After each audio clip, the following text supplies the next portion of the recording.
Gods sec don't do this.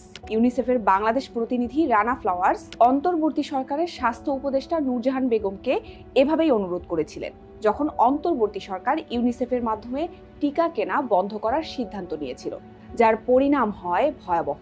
হামে আক্রান্ত হয়ে প্রাণ হারিয়েছেন 250-এর বেশি, দাবি করছে American association for the advancement of সায়েন্সের গবেষণা ভিত্তিক ওয়েবসাইট সায়েন্স। সংস্থাটি বাংলাদেশের হামের ভয়াবহ অবস্থা নিয়ে একটি বিস্তারিত প্রতিবেদন প্রকাশ করেছে। হামের টিকা নিয়ে আসলে কি হয়েছিল অন্তর্বর্তীকালীন সরকারের সময়ে, কি আছে সায়েন্সের প্রতিবেদনে, জানবো আজকে। বাংলাদেশে 9 ও 15 মাস বয়সে শিশুদের হাম রুবেলা টিকার 2টি ডোজ দেওয়া হয়। ইউনিসেফ এই টিকা সরবরাহ করত, যার অর্থায়ন আসত মূলত বিশ্বজুড়ে সরকারি বেসরকারি অংশীদারত্বে পরিচালিত টিকার জোট গ্যাভি ও বাংলাদেশ সরকারের পক্ষ থেকে। কিন্তু টিকা সরবরাহ পদ্ধতিতে একটি বিতর্কিত পরিবর্তন আনে অন্তর্বর্তীকালীন সরকার। 2025 সালের সেপ্টেম্বরে ডক্টর মোহাম্মদ ইউনূসের নেতৃত্বাধীন অন্তর্বর্তী সরকার ইউনিসেফের মাধ্যমে টিকা কেনা বন্ধ করে দিয়ে উন্মুক্ত দরপত্র পদ্ধতি চালু করে। ইউনিসেফ এই পরিবর্তনের তীব্র বিরোধিতা করে। সংস্থাটি বলেছিল এই পদ্ধতি টিকাদান ব্যবস্থা ব্যাহত করবে এবং মহামারীর ঝুঁকি তৈরি করতে পারে। ইউনিসেফের বাংলাদেশ প্রতিনিধি রানা ফ্লাওয়ার্স সায়েন্স জার্নালকে বলেন, বিষয়টি খুবই হতাশাজনক ছিল।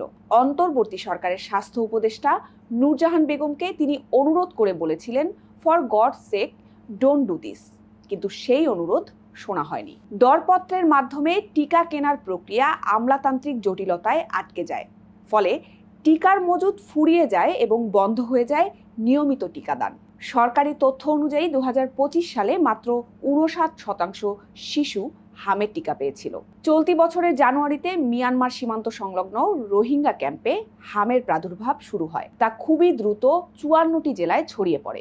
আইইডিসিআর এর সাবেক প্রধান বৈজ্ঞানিক কর্মকর্তা ASM আলমগীর জানান, টিকার অভাবের পাশাপাশি ভিটামিন A বিতরণ কর্মসূচি 3 দফা বাদ পড়ায় শিশুদের রোগ প্রতিরোধ ক্ষমতা আরও কমে গেছে।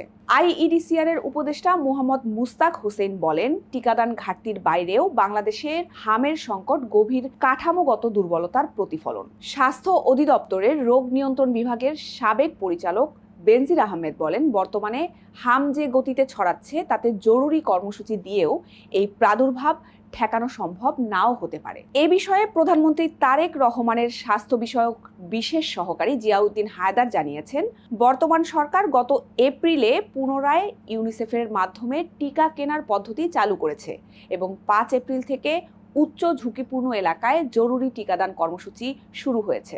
হামের এই পরিস্থিতির জন্য ক্ষমতাচ্যুত শেখ হাসিনা সরকার ও অন্তর্বর্তী সরকার উভয়কেই দায়ী করেছেন প্রধানমন্ত্রী তারেক রহমান। তবে শেখ হাসিনা ইমেইলের মাধ্যমে সায়েন্স জার্নালকে জানিয়েছেন, তার 15 বছরের শাসনামলে টিকাদান অগ্রাধিকার ছিল এবং বড় আকারে হামের প্রাদুর্ভাব হয়নি। অন্তর্বর্তী সরকারের স্বাস্থ্য ও পরিবার কল্যাণ মন্ত্রণালয়ের বিশেষ সহকারী ও বাংলাদেশ মেডিকেল বিশ্ববিদ্যালয়ের সাবেক উপাচার্য অধ্যাপক সাইদুর রহমান দাবি করেছেন, পুরনো ক্রয় ব্যবস্থা জরুরি প্রয়োজনের উপর ভিত্তি করে তৈরি হয়েছিল এবং এর সংশোধন প্রয়োজন ছিল।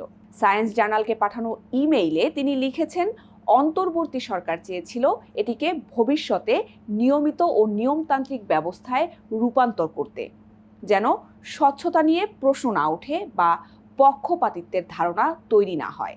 আগের পদ্ধতিতে কি ভুল ছিল সে বিষয়ে প্রশ্নের উত্তর না দিলেও অধ্যাপক সাইদুর শিশুদের মৃত্যুতে শোক প্রকাশ করে লিখেছেন, হামের মতো সম্পূর্ণ প্রতিরোধযোগ্য রোগে শিশুদের মৃত্যু হৃদয় বিদারক। আর অন্তর্বর্তীকালীন সরকারের স্বাস্থ্য উপদেষ্টা নূরজাহান বেগম কথা বলতে রাজি হননি।